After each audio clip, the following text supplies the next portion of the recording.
I'm Will from My Best Self. In this video, I'll introduce positive psychology to you through the My Best Self program. I aim to deliver the program in a highly practical way that will enable you to achieve your happiness and well-being potential, your best self. All of the points are based on research and the references will be available in the blog. Positive psychology is the study of the happiest, psychologically healthiest, and highest performing people. Over the last 20 years, researchers have figured out what these people do that makes them the happy individuals that they are. The great thing about positive psychology is that everybody can benefit from it without that much time or money by partaking in easy and simple activities.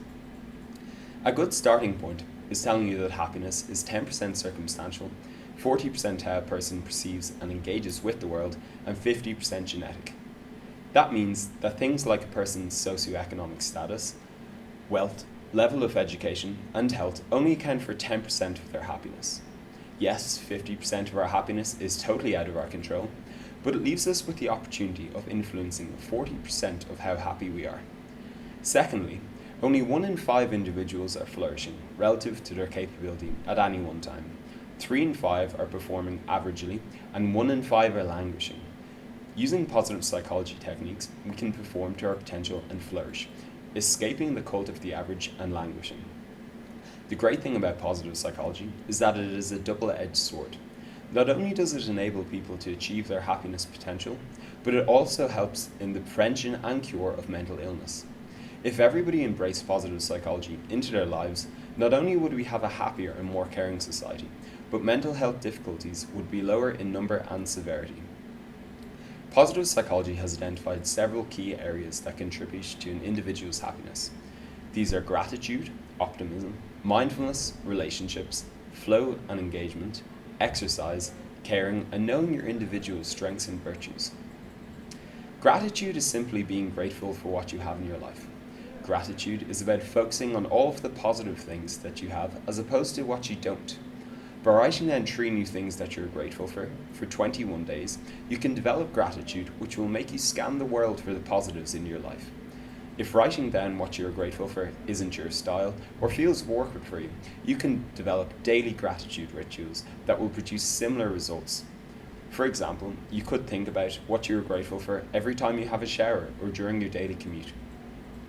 Everybody has their own way of explaining their circumstances, and this is called your explanatory style. Some people have a more negative explanatory style, and others have a more positive explanatory style. There are numerous benefits for having a positive explanatory style instead of a negative explanatory style. Optimists live longer, recover more effectively from illness, and have stronger immune systems. Optimists have greater coping powers and are not as affected by setbacks. Developing optimism is also shown to prevent depression in secondary school students. Pessimists see problems as their own fault, unsolvable, and that they will impact all areas of their life. While optimists view problems as isolated incidents that they can overcome. Like everything, optimism must be used in moderation. Excessively optimistic people partake in risky behavior and neglect their health. The goal should be to develop a realistic sense of optimism. To develop a realistic optimistic explanatory style, challenge pessimistic thoughts using the ABCD analysis tool. When a pessimistic thought comes to mind, begin with A, alternative. Provide an alternative optimistic interpretation to the event, such as maybe my friend didn't say hello because they didn't see me, rather than they are ignoring me. B, beliefs. What beliefs form my old way of thinking, such as when people don't speak to me, they must be angry with me. C, consequence. What is the consequence of this thinking? I feel bad about myself when people don't say hello. D, decision. Make a decision on a new thought to replace your old thoughts. When people don't say hello, it is because they didn't see me, rather than they are annoyed with me. E, effect. What is the effect of your new thought? I don't feel bad when people don't say hello to me. Try to do this once a day and try to challenge as many negative thoughts as you can in a realistic way. It is also helpful to practice looking forward to things and recognizing the opportunities in your circumstances. One of the most effective ways to strengthen your mental health and gain control over your emotions is done through developing mindfulness. Mindfulness involves creating an awareness of your body, thoughts, and feelings. Mindfulness works on the basis that if you are focusing on a physical part of your body, Your thoughts are not racing. It is these thoughts that are the ones which often cloud our thinking and often burden us, leading us to act on impulse. The primary way that mindfulness is developed is through mindfulness meditation. Meditation is very simple. You simply sit down with your eyes closed and focus on your breathing. Notice breathing in and notice breathing out. You'll find that after a moment, your thoughts will begin to race again. When this happens, simply acknowledge that you've lost focus and go back to focusing on your breathing. In and out, in and out.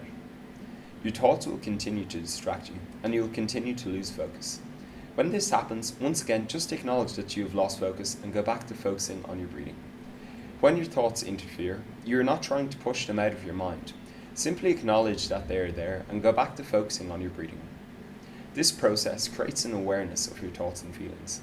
The more awareness of your thoughts and feelings you develop, the more control you gain over them. You begin to recognize negative emotions as they develop, and this gives you extra capacity to deal with them, which reduces the likelihood that you will become overwhelmed by them. After practicing mindfulness through meditation for a while, you will notice that you become more mindful of your body, thoughts, and feelings at times throughout the day. The ultimate goal within mindfulness is to develop your mindfulness to the point where you have a greater self-awareness in all of your daily interactions and activities. There are numerous benefits to developing mindfulness. These include increased positive emotion, decreased depression, anxiety, and stress. It makes you more compassionate, feeling an increased social connection and less lonely. Improves your ability to regulate emotions and to introspect. Boosts your immune system. Increases the brain's grey matter. Increases the volume of the areas in the brain associated with emotional regulation, positive emotions, and self-control. It reduces ADHD symptoms in children and adults. It improves your focus and attention, your memory, and improves your ability to think creatively. As you can see, mindfulness meditation is key to helping you achieve your potential in so many areas of your life. There's some really helpful guided meditations available online. The best free one that I have found is called the Wheel of Awareness, which is available at drdansiegel.com. Another great one is available at GetSomeHeadspace.com. This company provides 10-minute daily meditations. Unfortunately, it is a subscription service that costs €5 a month, but there is a 10-day free trial that I could highly recommend as a source to teach yourself meditation.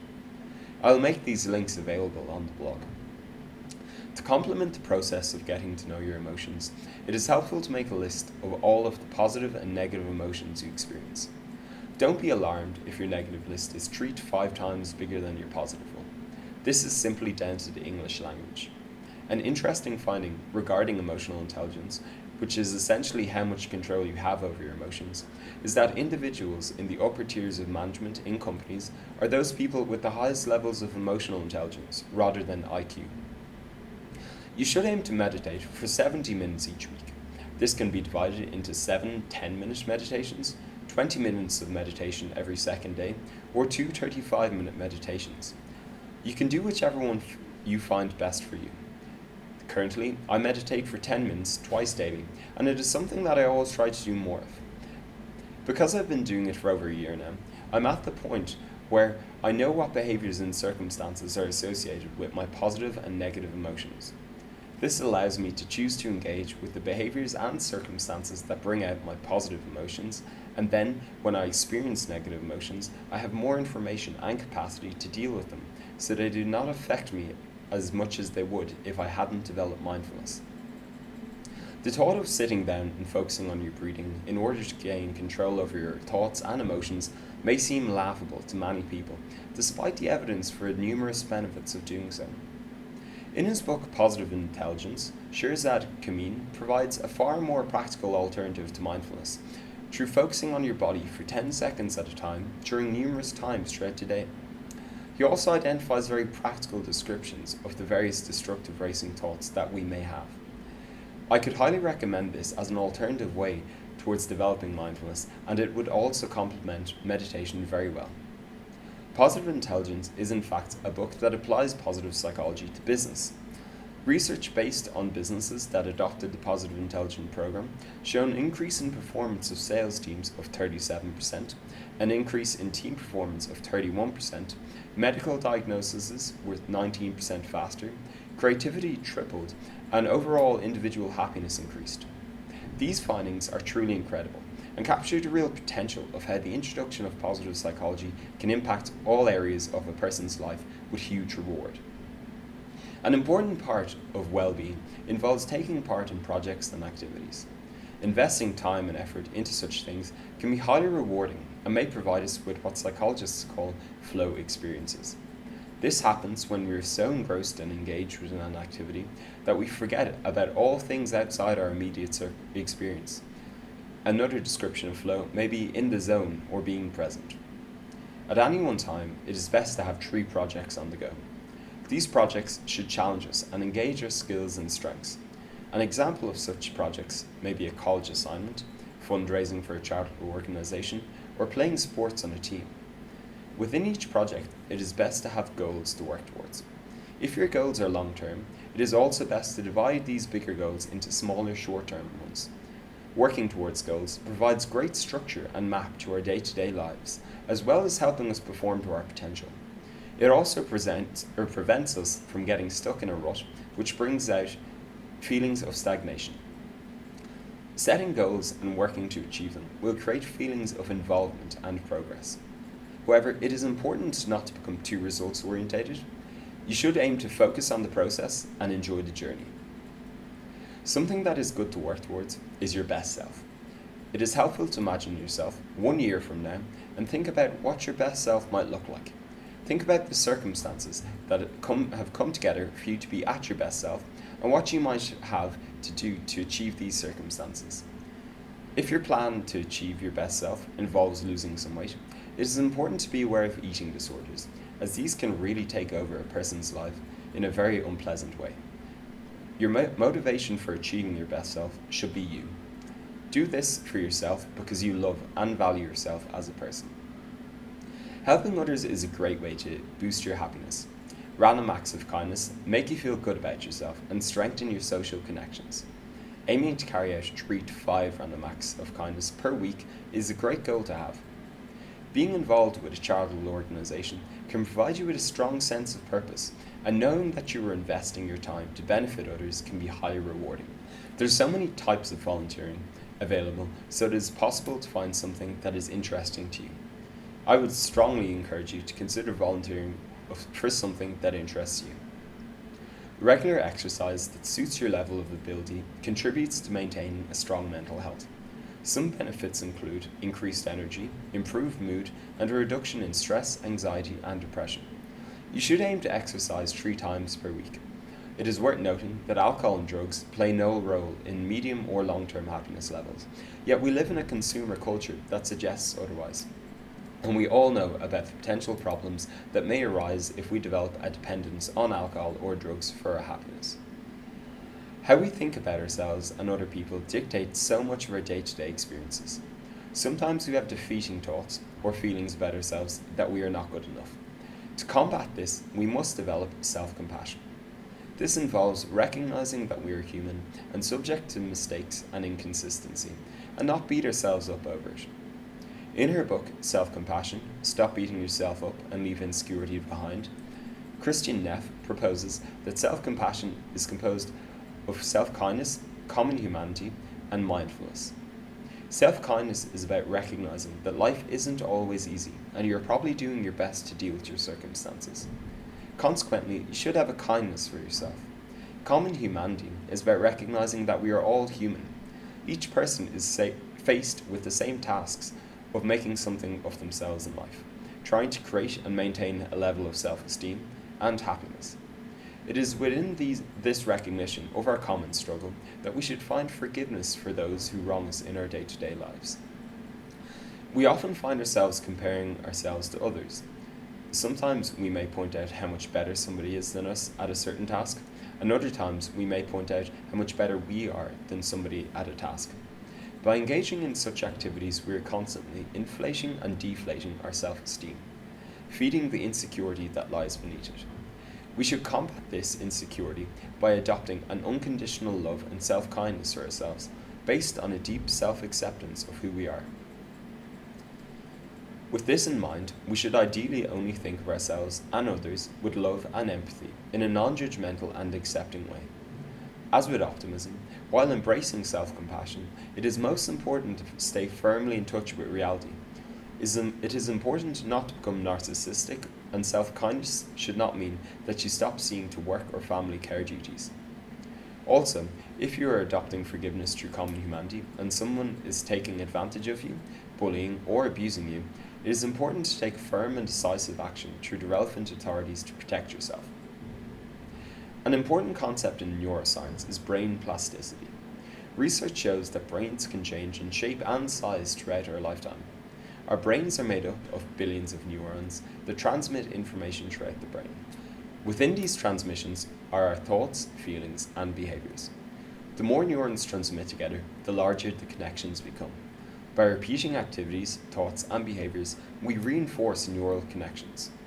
This means that we can develop and grow the neurochemistry of our brain related to positive emotions and function by practicing positive psychology techniques. I've discovered and embraced positive psychology into my life for just under 2 years at this point. I've developed gratitude, optimism, mindfulness, and self-compassion, among other things, which enables me to enjoy an engaging and meaningful life that excites me. But my mental health has not always been this good or as stable. I was actually moderately depressed throughout my later teens, particularly at 17, 18, and 19. I had low moods and was deeply dissatisfied with the direction that my life was taking. I remember feeling particularly disengaged during 5th year of secondary school and couldn't see an end to my perceived monotony of my situation. I also had suicidal thoughts from time to time through those years. I always felt that I would start enjoying life when I left school and went to college. My mood certainly got better when I went to college, but because I was still perceiving the world in the same way, I still felt depressed from time to time. I remember being depressed in January of that year and questioning, why did I still feel like this? I was in college studying something that excited me and supposedly living my dream. At this point, I had associated several behaviors with feeling low, so I decided to stop doing them. A short time later, I discovered positive psychology. I began to read into and practice the techniques. I felt my emotional control increasing through developing my mindfulness and became grateful and optimistic. My transformation was not instantaneous and took time.